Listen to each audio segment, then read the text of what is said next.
मेरे प्यारे भक्तों, आज हम आपको एक वर्णन कराने जा रहे हैं जिससे सुनने से आपको पारिवारिक जीवन में उन्नति तथा सुख संपत्ति का मार्गदर्शन होगा। आज का वर्णन ये है कि भगवान हमें दुख क्यों देते हैं। हम इतनी पूजा पाठ सब करते हैं, फिर भी भगवान हमारी मन की बात को क्यों नहीं सुनते हैं। वो बस जीवन में दुख ही देते हैं, ऐसा क्यों है? आइए चलिए जानते हैं इस वर्णन के माध्यम से। ये कहानी एक छोटे से गांव की है। उस गांव में दो दोस्त रहते थे। वो बहुत ही पक्के मित्र थे। वो बहुत ही पक्के मित्र थे। जहाँ भी जाते साथ में ही जाते थे, साथ में ही खेलते थे, स्कूल भी साथ में ही जाते थे। दोनों का जीवन बड़ा ही खुशी से चल रहा था। बिना किसी चिंता के जीवन बीत रहा था। राम वो लड़का था जो पूजा पाठ और भगवान में आस्था और विश्वास भी रखता था, और दूसरा विकास जो कभी कभार ही मंदिर जाता था। वो बहुत ही कम पूजा पाठ में विश्वास रखता था। दोनों अपनी अपनी जगह बहुत खुश थे।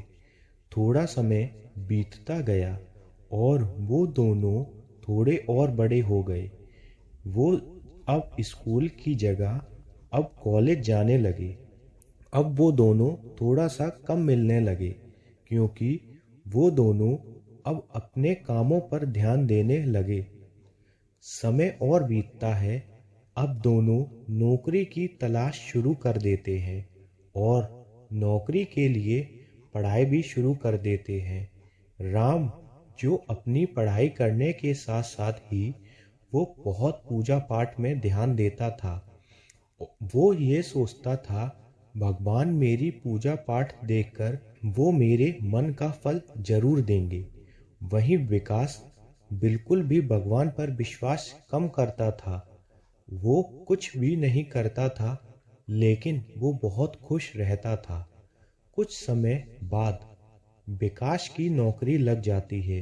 वो बहुत ही अच्छी कंपनी में नौकरी करने लगता है। वहीं राम अब भी मेहनत करता है, लेकिन उसकी नौकरी नहीं लगती। वो दोनों अब बिल्कुल ही नहीं मिल पाते थे। एक दिन बरसात हो रही थी। राम एक बस स्टॉप पर खड़ा था। वो बस का इंतजार कर रहा था। वो बस का इंतजार करते करते पूरा भीग चुका था। वहाँ वो देखता है कि विकास एक बहुत ही अच्छी गाड़ी से अपने ऑफिस जा रहा होता है। वो विकास को देखकर अपनी जिंदगी को और भगवान को बहुत उल्टा सीधा बोलता है। भगवान को गाली भी देता है। वो बोलता है, मैंने तेरे लिए जिंदगी भर सेवा की, लेकिन तूने बदले में क्या दिया? ये जिंदगी मैंने इतनी मेहनत करी, फिर भी अभी भी तक नौकरी नहीं लगी, ना मैं कुछ कर पाया। तेरी पूजा करने से मुझे क्या फ़ायदा हुआ? इससे अच्छा तो पूजा न करता, वो ज़्यादा ठीक था। कम से कम विकास की तरह तो जिंदगी जीता। वो बस अपने मन में ऐसे ही उल्टा सीधा सोचता रहता है। वो देखता है अभी तक बस नहीं आई। वो फिर से भगवान को कोसता है और वो नौकरी के इंटरव्यू के लिए पैदल ही कंपनी की तरफ भागने लगता है। वो भागते भागते वो पानी से पूरा भीग चुका था। वो भीगते हुए ऑफिस में जाता है और वो अपने इंटरव्यू का इंतज़ार करने लगता है। वो जैसे ही कमरे में अंदर जाता है, उसकी इस हालत को देखकर उसे सब उल्टे सीधे प्रश्न करने लगते हैं। वो प्रश्नों से परेशान हो जाता है और वो भी उल्टा सीधा जवाब देने लगता है। थोड़ी देर बाद जब रिजल्ट आता है, वो देखता है उसका नाम ही नहीं है। वो बहुत परेशान हो जाता है और निराश होकर घर चला आता है। वो अब बहुत परेशान हो जाता है अपनी इस जिंदगी से। वो रात के सोते समय अपनी पलंग पर लेटा होता है और रोते रोते भगवान से बोलता है, मुझे ये जिंदगी दी ही क्यों? जब इतने दुख देना था तो मुझे भेजा ही क्यों इस धरती पर? मैं आपकी हर तरीके से सेवा करता हूँ, फिर भी मुझे ही इतना दुख क्यों दे रहे हो? वो ये सब बोलते बोलते सो जाता है और अब वो सपनों में भी यही सब बोल रहा होता है। वहाँ वो सपने में भी भगवान को बस यही बोलता है कि आपने जिंदगी मुझे दी ही क्यों? तब भगवान बोलते हैं, मुझे तुमने आज जो कुछ बोला है वो तुमने गुस्से में बोला है, क्योंकि तुम्हें कुछ भी हकीकत नहीं पता है। अगर आज तुम्हारी बस नहीं छूटती तो तुम्हारी मौत हो जाती, क्योंकि आगे चलकर वो बस का एक्सीडेंट हो जाता।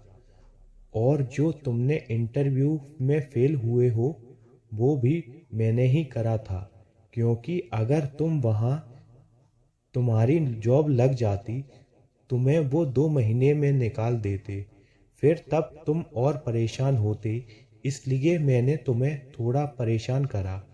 अब तुम अच्छा सा व्यापार करो और जाओ, मेरा आशीर्वाद है, तुम्हें बहुत तरक्की मिलेगी, इसलिए मैं तुम्हें दुख दे रहा था। अब समझे कि नहीं? तो देखा भक्तों, कभी कभी जिंदगी में भगवान हमें दुख देते हैं तो हो सकता है कभी कभी कुछ अनहोनी होनी होती है, या शायद उससे भी ज़्यादा दुख लिखा होता है। अपने जीवन में दुख चल रहे उससे कभी दुखी नहीं होना चाहिए, क्योंकि हमारी जीवन में दुख भी एक जीवन का हिस्सा होता है। हर समय खुशी भी नहीं रहती हो सकती है और हर समय दुखी भी नहीं रह सकता।